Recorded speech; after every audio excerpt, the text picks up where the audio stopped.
All right. Hello. Hi. Hello. Hello there. Hello. So, first things first, how are you?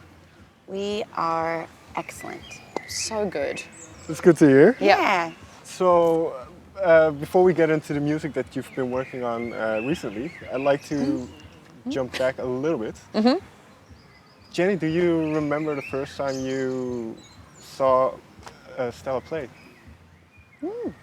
I do. I do. You know what? So I had heard about her for years before I actually met her in person or saw her play, and she was spoken very highly of. And we played a show together. We opened up for her. She was playing with Flea and John and Josh, John Frusciante and Josh Klinghoffer, and her and Josh were playing double drums, and it was like an instrumental kind of an improv thing, and it was at the Troubadour in Los Angeles, and we played before them. So I'd never seen her drum until that moment, and well, shoot, she was so mighty fine. What struck you about her drumming or her musicianship? Well, she was just really good. She is really good, but I guess, without sounding like sexist or, I guess I'm a girl, so that would be weird for me to be sexist against girls, but I was actually kind of shocked that she was, I hate that I'm going to say this, but I thought it, so I'm just going to be honest. I was just like, fuck, she's really, I don't know if I could cuss. She's really, I was just impressed. Well, one, Josh is a really incredible drummer, and I love the way he drums, and she was just as good, if not better, just keeping up. I knew that it was an improv, so she was just playing off of, like, her instincts were impeccable, for lack of a better word. I don't know, she was really, she could hold her own in that scene, and those people are, obviously really good at what they do, and I respect them immensely, so she was right up there with them, if not shining above them, or more brightly than them. And I don't know exactly what time this was, but Stella... 2008. Yeah, it was 2008. Okay. So it was End of 2008. Yeah. Right? Yeah. I don't know. It was like September or something? No, maybe earlier. I feel like it was like when did we put out the full? 2011? 10. So we made the record. It was really quickly when we saw her play, because there had been talk about wanting to ask her. We were looking for a drum. We were sort of, things weren't totally stable in that department. Right. And we were looking for a drummer, and Emily kept talking about her, and I was like, cool. She just spoke really highly of her, so I was excited to see her play. And so when that was not very, let's see. Probably a year after that we started playing Yeah, together. a year after that we went in and we made a record, basically. So it didn't take long for us to lure her in. Because at that time, how much were you aware of what Warpaint was and what these girls were doing? Well, that same group of people, primarily Flea, who I played with when I first came to LA, he was always talking about this band, and his girlfriend at the time, Frankie, was always just mentioning them, and it was like in the era of MySpace. So I went on MySpace and I listened to a few songs, and I think even around that time when I first moved to LA, I messaged you guys and just said, hey, I'm a friend of Flea's, I love your band, or I like the songs. Like what you're throwing out? Yeah, it was like Elephant. It was the EP songs on your MySpace. And I listened to that, and then I went and saw you play at Spaceland with Davey. Oh, yeah, in okay. 2008. And yeah, I was really aware, definitely really aware. It wasn't like, I had met a few of the girls through mutual friends over the course of my first year in LA, and went and saw them and really liked it. But I always thought, I didn't really go to see the band in the hopes or with the idea that I was ever going to join the band. It was more like, oh, this is really interesting, unique band that is in this new city that I live in, and it was exciting to just be a part of the scene in a way, and get to watch these these new inspiring musicians in a new city, you know. So And I was friends, a fan, which was cool. Yeah, Yeah. and we had a lot of mutual friends, so it felt like, oh, this is like, it was really positive, inspiring feeling of moving over there and then seeing these people who played music that, you know, kind of felt like-minded, and I was attracted to it. It was never like, oh, you should go see this band, maybe, you know, they're looking for a drummer. It felt like that was taken care of, and that wasn't part of the conversation. So it was kind of this really pure kind of fandom, I guess. Like, I'm interested in their music, I want to go see them play. And then you do end up in the band? Yeah. What was that first week or first couple of weeks like in terms of kind of the dynamic as you try to figure that out? Initially Jen was actually the one who called me and even entertained the idea or pretty much just asked me to come and play with them and try it out while I was on tour with someone else. And I guess you were I basically asked her to trade. be in the band. Yeah. But it was, you know, It was subtle. It was a little premature.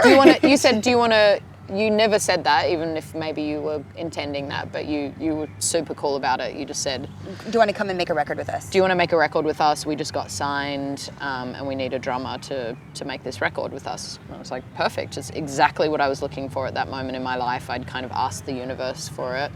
And then that happened. And then shortly after that, they were rehearsing in a spot in Echo Park on Glendale Boulevard, right near the Echoplex, which is quite a famous venue in LA. And they had a little spot that they shared with our mutual friend Brian. Yeah. And that's when I first met him as well. Because he had the little desk out there and he had a little space. He was in there a couple of times. Like But he was in there when you. Yes. Oh, okay. I Yeah, thought yeah. that was after. That's when I first met him. Yeah. Was like in that room. He was still finishing some work, and we were coming into the room. Anyway, we got together, and I can't remember what we first played. I think I just learned a couple of the songs, and we just jammed. Bees, Warpaint, Yeah. Composure. And some of the older songs, maybe, Yes. just to try them out. And Yeah. There were some shows coming up. There were soon? some, we had some shows, and then, so basically we needed to learn old songs, so we gave her the EP that we had already recorded, because that was the only record we had recorded at that point. So yeah, she learned those songs, so we went and practiced, and then there was the songs on the full had already, for the most part, been written, you know, throughout the years up until that point. We just never recorded them, so it was actually really interesting. She came in and we'd play, and it was just, okay, so we have these songs, they're kind of done, but you know, we need drums. And it didn't take her long at all. It was actually really cool. It's like a couple of days when we were just like, oh, there was really no like suggestions. It was like, so these are the songs, and we had demos, like we had maybe mini disc recordings of the songs, so that she had some reference. And it worked really. We were actually prior to that, we'd sort of been, you know, kind of bouncing around with drummers, and hadn't really, I mean, they were amazing, and, you know, so happy that we had them, very grateful, but something always kind of felt like it was missing since my sister had left the band. Right. Originally we started, it was 4 girls, there was this vision, almost even this concept that we all 4 mutually agreed upon, and it was just, there was this like this force that, there was the lack of the force, I guess, you would say, prior to her joining the band. So when she did, and when she came in and played with us, I remember feeling like, wow, this is really cool. This feels like very indicative and reminiscent of how it was when we first started the band. So if you go towards the next 2 albums, then the self-titled one and Heads Up, how do you see that development? Did Stella's arrival in the band, did it change a lot of the kind of the direction? Because you mentioned vision. So did it change kind of musically where you went? Oh, absolutely. Yes, definitely did. It took us a long time to get to, I guess, the finish line. It took us a long time to write songs in the past, which I can appreciate now.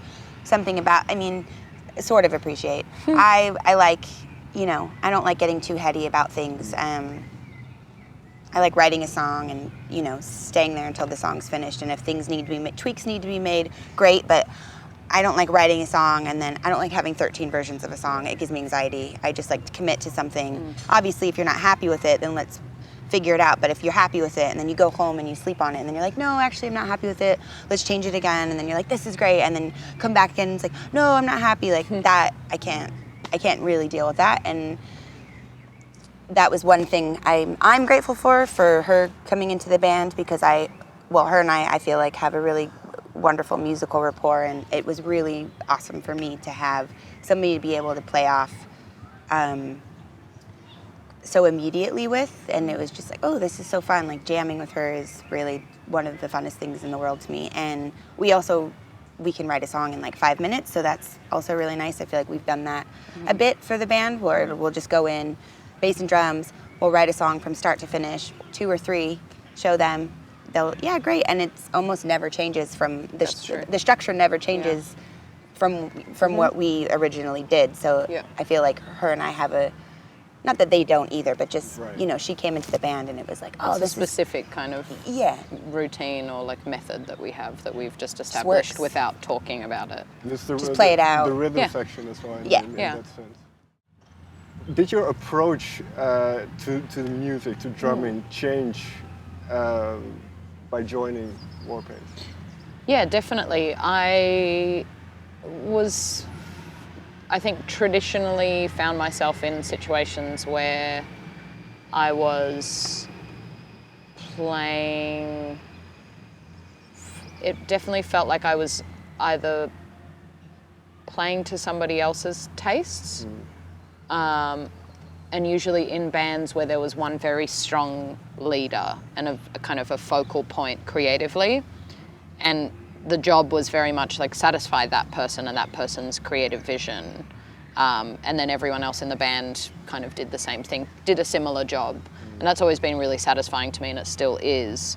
But it was a different part of my brain that was accessed when I joined this band. I'd never had that experience before, so it was really exciting. It was really freeing in a way, but it was also really challenging because you don't just have one person you go, oh, they like Talking Heads, Devo, Peeraboo, I kind of know their vibe.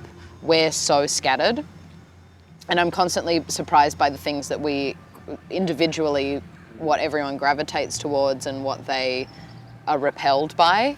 And that's really fun to kind of watch, because it's that same challenge playing with a single artist, but it's multiplied by 3. So you're having this, you really have to kind of it's about finding the best part universally in a way, as opposed to like being very specific.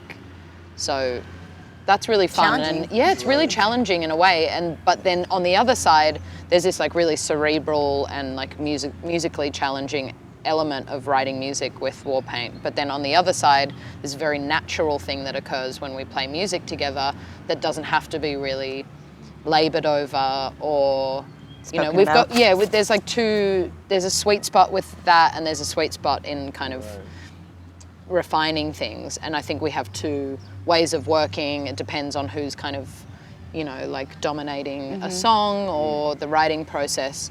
And so it's just this really like interesting, it's never boring to be writing with the band. And because, we're all 4 equal members of this band, which is something else that I've never experienced, we all, to get 25% of the pie, we have to give 25% of the pie, and that's not a traditional like ratio usually with bands. It's like the singer gets like maybe the singer-songwriter gets like half or more than half, and then the rest of the band just kind of gets the trickle down or whatever. But this is like, you have to bring in, you'll have to write melodic parts, and I really like playing other instruments. I don't like just being a drummer. I get to satisfy these other urges of like programming and playing guitar and sometimes playing piano or synths, or, getting to like produce or mix things, like, developing chops in those parts of playing music that have been so like useful and illuminating, and also really exciting for me to be able to engage in that world where it's not just like, okay, a song's written, you're going in for 6 days to do drums on this record. It's like we're all in it together from start to finish, from the moment that we get in and we start writing a song through the production, through the mixing, we're in the mastering room, like all that kind of stuff is really, I find that really engaging and really interesting, and I don't think that that's usually a drummer's job in a band, you know, or even a bass player's job traditionally in a band. They're very similar roles, but they're kind of challenged in this band because we are all we're an equal slice. Yeah, and you know what? It's funny that she's saying that because previously that was sort of like we all had our roles, and that's kind of what we stuck to, but didn't realize how confining and limiting it was. And when she joined the band, not that nobody couldn't play anything else, but it's just sort of opened up avenues because she did other things, and she's amazing. She's pretty much phenomenal at every instrument. So you want to utilize that and not just like, no, you stay in the drums and let me do this, you know, let me play this part or whatever, because she'd probably play it better anyways. So it was, I mean, I'm just saying she's been playing music since she was 2. And we can't really say that for ourselves. We've been playing music for a long time, but we want to, you know, what's the word I'm looking for? Rise to the challenge. Not rise to the challenge, like get the That's most out of the buck. Yeah, like totally. Yeah. Yeah. What's the dang word I'm looking for? We get not utilize, but Capitalize? capitalize. That sounds. It sounds evil. No, yeah, it does kind of. That's a little, but it's maximize. Thank you. Jeez, you know what we have been, as I told you earlier, up since 5 this morning because we had to fly. It's been a crazy day. Yes, we're a little tired, but anyhow.